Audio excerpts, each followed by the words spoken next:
Hello guys, good morning, good afternoon, good evening, wherever you're watching me from. Guys, it's a chilly morning, I'm going to work. See, it's raining here, raining. Let me cover my head.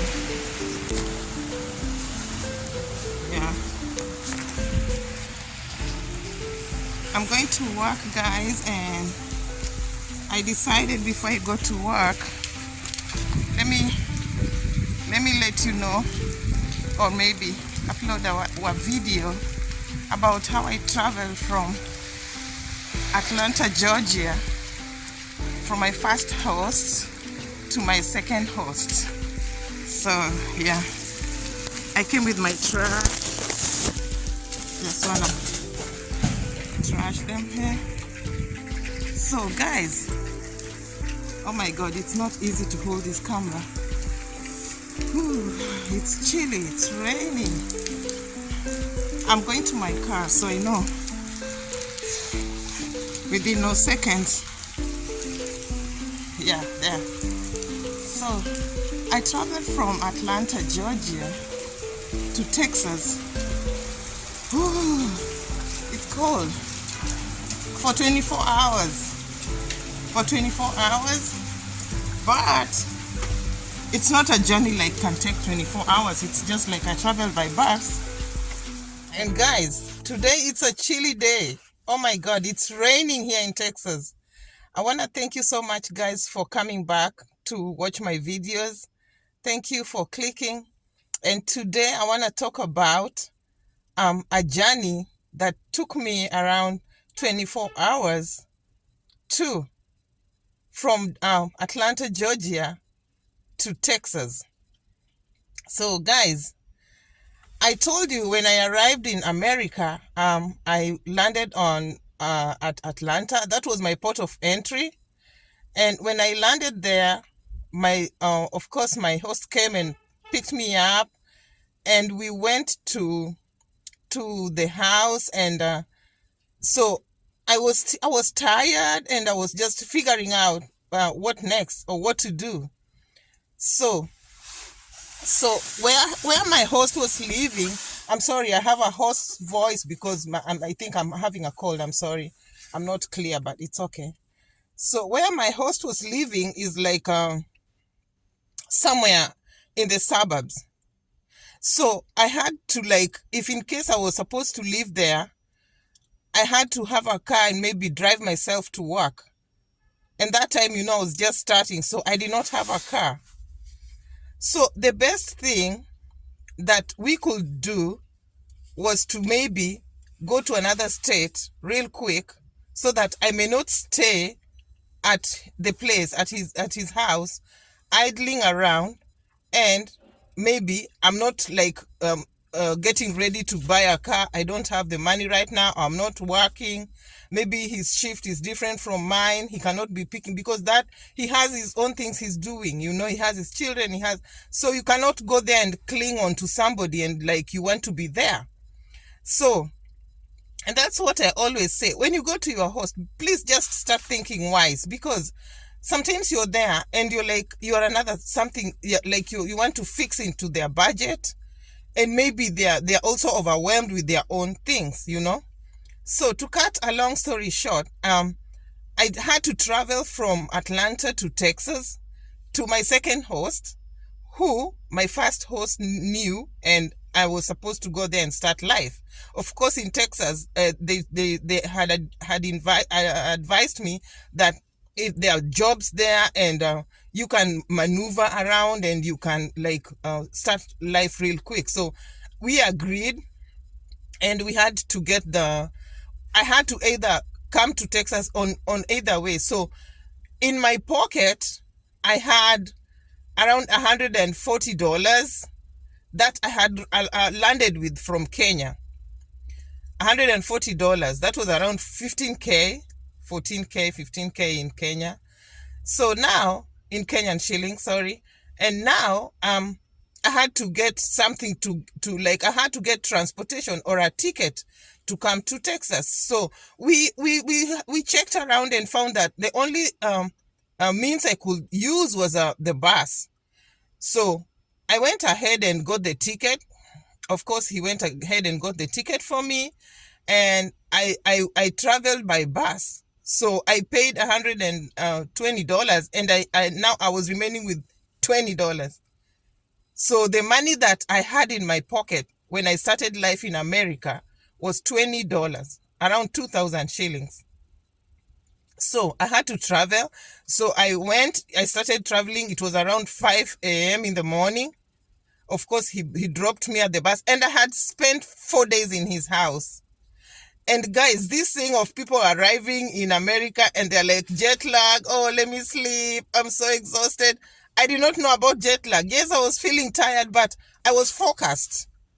I was like, I need to go. I don't want to stay around and start just like wasting time. I just need to go.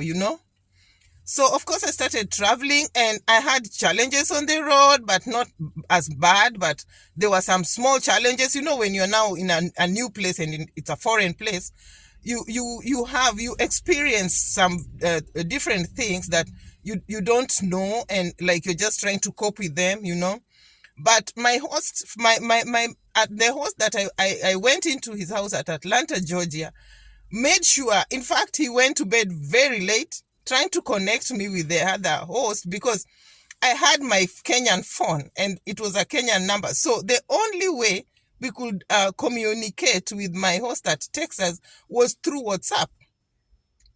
And again, as I told you, in America, Wi-Fi is all over. So you need to know this. Don't go into a bus, or maybe you are in a station and you just don't know what to do. So I don't know who taught me that, but it came into my mind when I landed at the airport. So I said, let me check if they have Wi-Fi here in the bus. So I checked, and now I was communicating with my host at Atlanta, and communicating with my host at Texas. And at a point, it was funny because I could not reach my host at Texas, and at that time, it's just that I did not put a +1, the area code, on my WhatsApp so that I can reach her. But eventually I reached her. So my journey started. On my way, now the journey, as I said when I started the video, was supposed to take 14 hours or so. But it took 24 hours because now, it's a bus, and they make stops at all these states. They make stop and rest, and I think they change. The drivers keep changing. And I took like from 5 in the morning till night, and the whole night until tomorrow morning at 5. Yeah. So it was a long journey. And there's something I experienced at Mississippi which almost knocked me out, because we went to the bathroom, and when we went to the bathroom and the bathroom was full, now people are just going to the bathroom real quick and getting out. So I was with another lady, and she had a small girl, a small baby, a daughter. And then now the daughter was like this, a little bit disturbing and like throwing tantrums. And when we were done with the lady, and I was trying to help her, this thing of helping people, sometimes it makes me get into in a bad state. So when we went out, the bus had already left, and when we just got out, and I asked the people who are out there with the lady, where is the bus? And they said, like, it's gone, it's just around the corner. And I told the lady, let's run. All our suitcases, I did not know the lady, but she had a small baby. She was a Black American. And I had to run as fast as I could. And I was yelling, please stop. And this guy could see me. But I could see him watching the side mirror, and he was just moving. In America, guys are crazy. Some people can be crazy.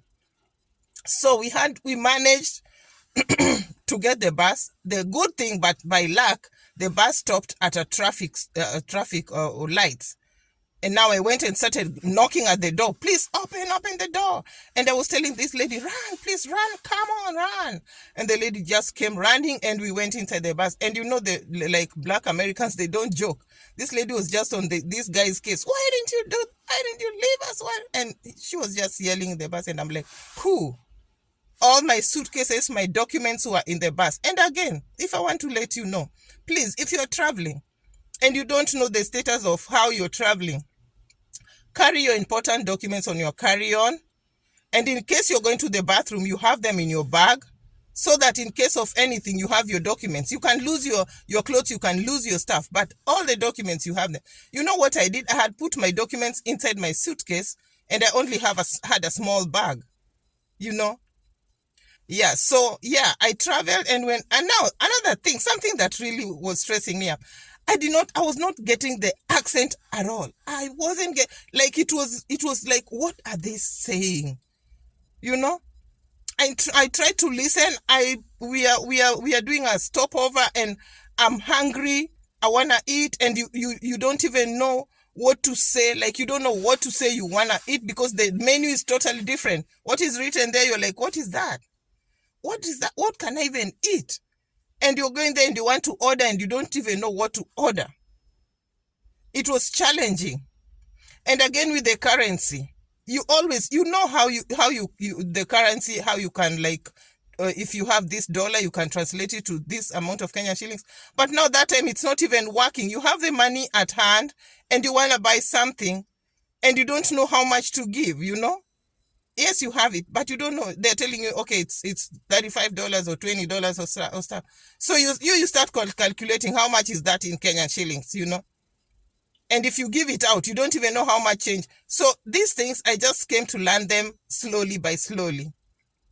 So, of course, I arrived at the bus station. And when I arrived at the bus station, and my second host had ordered an Uber for me. So the Uber, now you are like, again, the Wi-Fi thing came in. Because now I'm out of the bus. I'm inside I'm now at the station.